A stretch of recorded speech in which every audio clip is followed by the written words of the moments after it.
Asisten pelatih Timnas Indonesia Alex Pastur dan Denny Lanzat melanjutkan safari di Liga 1 dengan mengunjungi Maluku Utara, saudara. Pastur dan Lanzat berangkat ke Maluku Utara menyaksikan laga Malut United versus Borneo FC. Dengan menggunakan kemeja batik, baik Lanzat maupun Pastur menyaksikan laga Malut United melawan Borneo FC di Stadion Gelora Kieraha Ternate.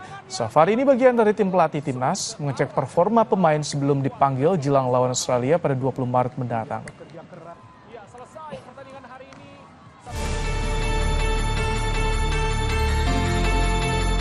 Pemain timnas baik yang berlaga di luar negeri maupun di liga domestik mulai unjuk gigi berupaya merebut hati Patrick Kluivert CS agar dipanggil ke timnas untuk lanjutan kualifikasi Piala Dunia 2026.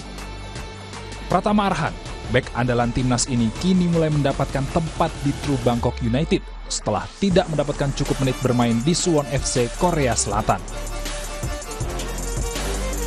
Sandy Walsh juga kini mengincar menit bermain dengan pindah ke Yokohama F. Marinos. Soal menit bermain di klub, Kluivert tegas bahwa itu yang menjadi kunci pemain akan dipanggil ke timnas atau tidak. Players can say, yes, I'm fit, but what is I'm fit?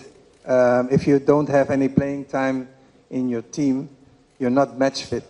And those are important things. Very important. It's not only when they come, we just train. No, we need to check really how much they played, or how much maybe some need to rest or some need to train extra. So that's all the things that come on our plate, and I think that's really one interesting thing to see. Di bulan Februari ini menjadi kesempatan bagi para pemain timnas untuk unjuk kebolehan memikat hati Patrick Kluivert. Di tengah sempitnya persiapan untuk timnas, Kluivert akan memilih skuad yang betul-betul siap untuk membela timnas Indonesia. Dengan menit bermain yang banyak di masing-masing klub, kebugaran dan kemampuan pemain akan tetap terjaga. Tim Liputan, Kompas TV.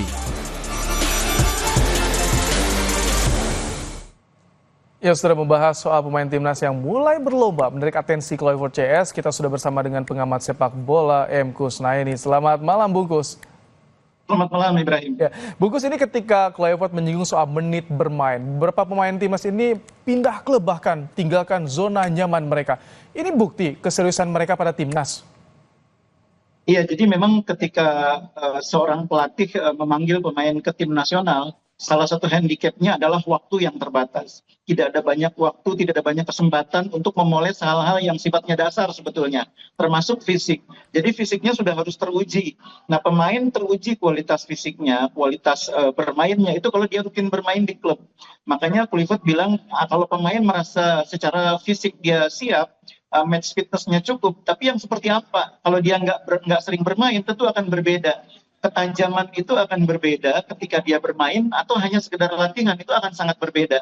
Makanya kebijakan dia adalah memanggil pemain yang di klubnya juga rutin. Ini hal yang positif, membuat pemain berlomba-lomba memastikan bahwa dirinya berada di klub bukan sekedar untuk duduk di bangku cadangan, tapi menjadi bagian dari permainan tim. Nah, ini kita sudah melihat bagaimana pemain-pemain di Liga 1 pun sekarang berlomba-lomba untuk menunjukkan performa terbaiknya, dan saya berharap Kluivert bisa melihat itu. Semakin banyak pertandingan yang dia lihat akan semakin baik. Pemain-pemain yang berlaga di luar negeri, Verdong sudah mencetak gol, Arhan berkontribusi pada gol True Bangkok United, Izes bahkan jadi kapten Serie A di Serie A. Ini timnas kita semakin sengit dong persaingan untuk masuk timnasnya nih. Iya, kita juga melihat Asnawi juga sekarang menjadi pemain yang sangat berkembang ya di Liga Thailand. Kemudian pemain yang lain juga Kevin Dix sekarang juga siap-siap untuk bermain di Liga Jerman. Kemudian ada Sandy Walsh yang siap-siap bermain di Liga Jepang. Memang perkembangannya menjadi menarik. Nah, ini tantangan bagi pemain-pemain yang belum mampu mendapatkan tempat reguler di klubnya ya. Misalnya seperti katakanlah Nathan Chuaon yang masih berjuang. Ini tentu harus ada peningkatan level ya. Tidak sekedar menjadi pemain yang ada di roster ya, tapi juga harus masuk line up.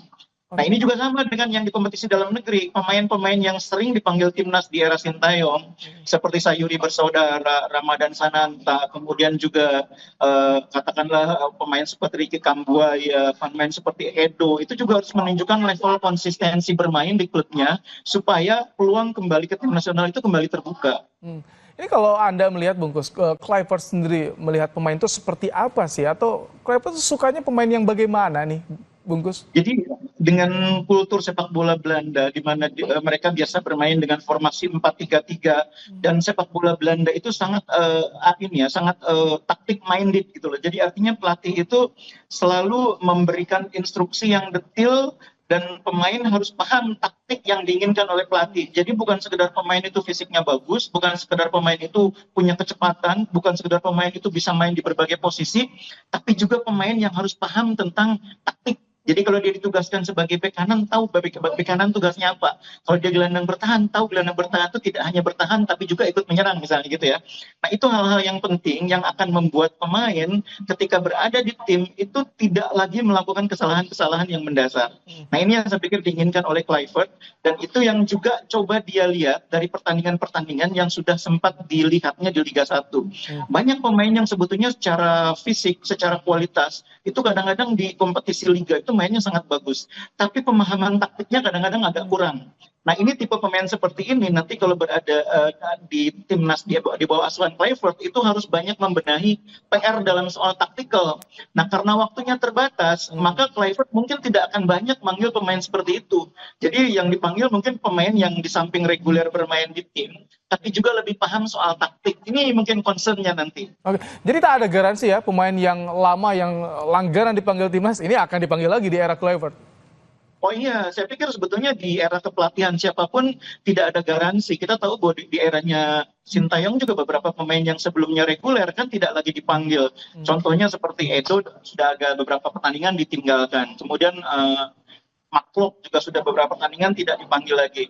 Nah sekarang justru saya pikir semua punya peluang yang sama. Semua istilahnya mulai lagi dari nol. Semua harus mampu menunjukkan dirinya layak untuk dipanggil. Dan itu hal yang positif. Karena pelatih tidak sekedar mengandalkan list yang sudah ada di tim nasional. Tapi melihat langsung, turun ke lapangan.